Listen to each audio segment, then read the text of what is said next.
If you rotate your plants weekly, repot them every spring, or even chuck them in the trash at the first sign of a yellow leaf, it's probably time to rethink these outdated plant care tips and discover the latest techniques to help your plants thrive. The age-old wisdom out there in the houseplant community seems to be that we should repot our plants every year to reinvigorate the soil and give them a new lease of life. It is true that over time houseplant soil can become tired and the beneficial microorganisms that were present when you first potted up your plant may no longer be present, especially if you don't regularly fertilize it. But instead of going through the hassle of repotting your plants every spring, why not top dress them with good old compost? This is a nice little hack that avoids the palaver and mess of having to repot all your plants and give them a boost in nutrients they need for the growing season ahead. Compost is plant gold. It's rich in organic matter and microorganisms that break down organic matter, slowly releasing nutrients into the soil. When you top dress your plant with compost, the organic matter slowly decomposes and releases nutrients into the soil over time, providing your plant with a steady supply of nutrients. I like to grab my plant and simply remove the top couple of inches of soil and then replace with ready-made compost that I buy from a local garden centre. Much easier than repotting.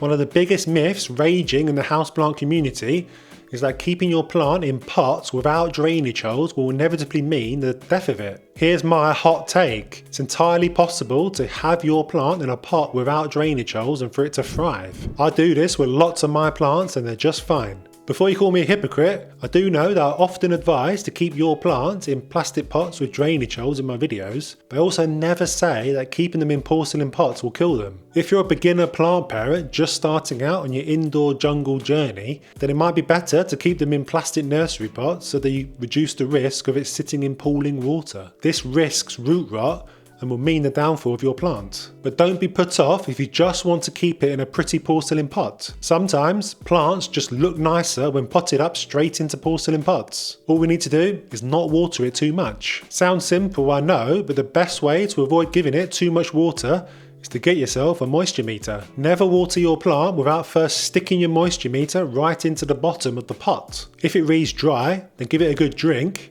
If it's moist, then leave it another few days and check again. It's really that simple. I have lots of plants living in pots without drainage holes of various shapes and sizes, and all of them are loving life. My large Caliphair Elgar grass is thriving in its green porcelain pot, and I think it looks so much more handsome not living in a plastic nursery pot. My Monstera deliciosa is pushing out lots of new leaves in its large pot without holes.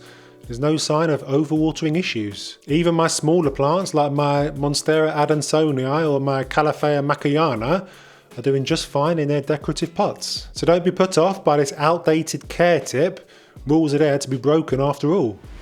As I make more and more videos for this channel and learn many new things along the way, I often rethink my own assumptions about houseplant care and whether they're outdated or not. One of them that I've had to rethink lately is the idea that we must rotate our plants on a weekly basis to get the best out of them. You would have heard and read this tip lots of times as a way to make sure our plants grow evenly and continue to look beautiful in our homes. But this just isn't the case for so many plants, and in many cases we should leave our plants alone to grow and face in one direction only. The Monstera deliciosa, for example, tends to have a distinct back and front end. The back of the plant is where the aerial roots live, and in the front is where the leaves are facing towards the light. It absolutely looks its best when left to face in one direction towards the light. Rotate it every week and you tend to get crooked looking leaves that face upside down. Look at my Monstera in my dining room. Ignore the yellow leaves for now, but just focus on the direction the leaves are facing. It's a bit of a mess. Monstera leaves should point down towards the floor and not sideways and upside down like mine are. This has happened because I was rotating the plant on a weekly basis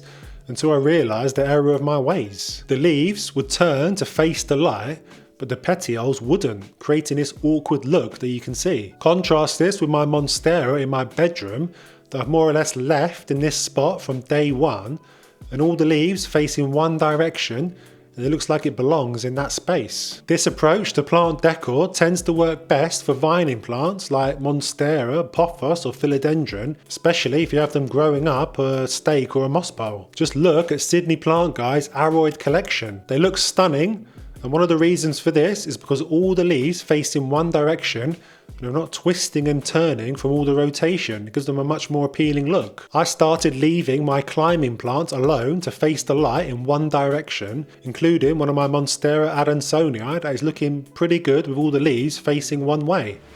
Let me ask you a question. Pause the video and leave your answer in the comments below. What do you find to be the most stressful thing that can happen to a plant in your collection? I'm going to go out on a limb here and say the chances are a fairly high percentage of you said yellowing leaves. Yellowing leaves will make or break a plant parent and send many of them into despair because they immediately assume that the plant is dying. And I was this person not too long ago. Well, let me put your mind at rest just a little. This is not always the case. Yellowing leaves is usually just part of the natural cycle of a plant's life and not a symptom of disease. As it gets older, it's nigh on impossible for it to maintain all the leaves it has ever grown for the rest of its life. Just as a person periodically goes through their wardrobe to get rid of old, worn out items to make way for new, fresh clothes without holes in, plants shed yellow leaves to conserve energy and nutrients to replace them with fresh, healthy leaves that can better perform the functions needed for growth and survival. This process actually has a name and is known as leaf senescence and is an important part of a plant's life cycle. Basically, don't panic when you see a yellow leaf on your plant. Look where it has occurred and ask yourself if it looks like the natural part of aging. My fiddle leaf fig recently dropped its lowest leaf. I noticed it was turning yellow, and after a couple of weeks it eventually died and fell off. I knew though that this was part of the aging process because it was the lowest leaf on the plant and therefore the oldest. If this had occurred higher up the plant and there was more of a widespread issue, I'd be concerned and go on to try and diagnose why. This happens all the time to Chinese money plants too. They often lose their lowest leaves to make way for new ones at the top, and I've just learned to reluctantly accept this as part of the growth habit. A classic outdated plant care tip is to keep your ZZ plant, your snake plant, your pothos or your cast iron plant in a low light area because they'll be happy there. They won't be happy there. They'll just die much more slowly than a fast growing plant such as a spider plant. I try to give all my plants as much light as possible. Every plant needs good light to be able to photosynthesize. Light really is the most important factor when it comes to houseplant care. Keep any plant, no matter what it is, 3 meters from its nearest window. It will absolutely result in a depressed looking thing. The difference between the light they receive in their natural habitat will be stark compared to the light in a dark room with 4 walls and a ceiling overhanging. They're just not used to it. So don't believe the tag when it says to keep in low light. Try to give all your plants as much light as possible. In an ideal world, we should be fertilizing our plants during the spring and summer, but honestly, if you forget to feed them for a few months, they won't melt away and die. I do have to admit that I'm an extremely forgetful person, and I often forget to fertilize my plants for months, and it doesn't look like they hate me for it. Well, maybe a couple. I'm looking at you, Caliphair Sabrina. Anyway, I don't get myself all worked up just because I've forgotten to feed them. I probably only fed my plants a couple of times last year just because I kept forgetting to. Don't get me wrong, they do still need to be fed eventually to avoid stunted growth and yellow leaf problems, but these issues only really present themselves further down the line when they've been starved of nutrients for a very long time. The truth is that light is much more important for healthy growth. This should be the primary focus. Get the light right and we have happy plants. Fertilizer is like adding petrol to an already burning fire. It makes the fire burn brighter and hotter, but if you've still got firewood to burn, you should be fine. So don't panic if you're just setting up your fertilizer station ready to feed your plants after a couple of months and you realise you've run out. It's not the end of the world. When planting in terracotta pots, we're often told to soak them for at least a half an hour before putting our plants into them. But why? The theory is that terracotta dries out super quickly, so this process will help condition the pots before using them. Otherwise, they'll dry out even more quickly. Well, I don't really buy this theory, and in this video here, I explain why, as well as 5 other useless plant tips you really need to unhear for the best plants, so make sure you click on the link.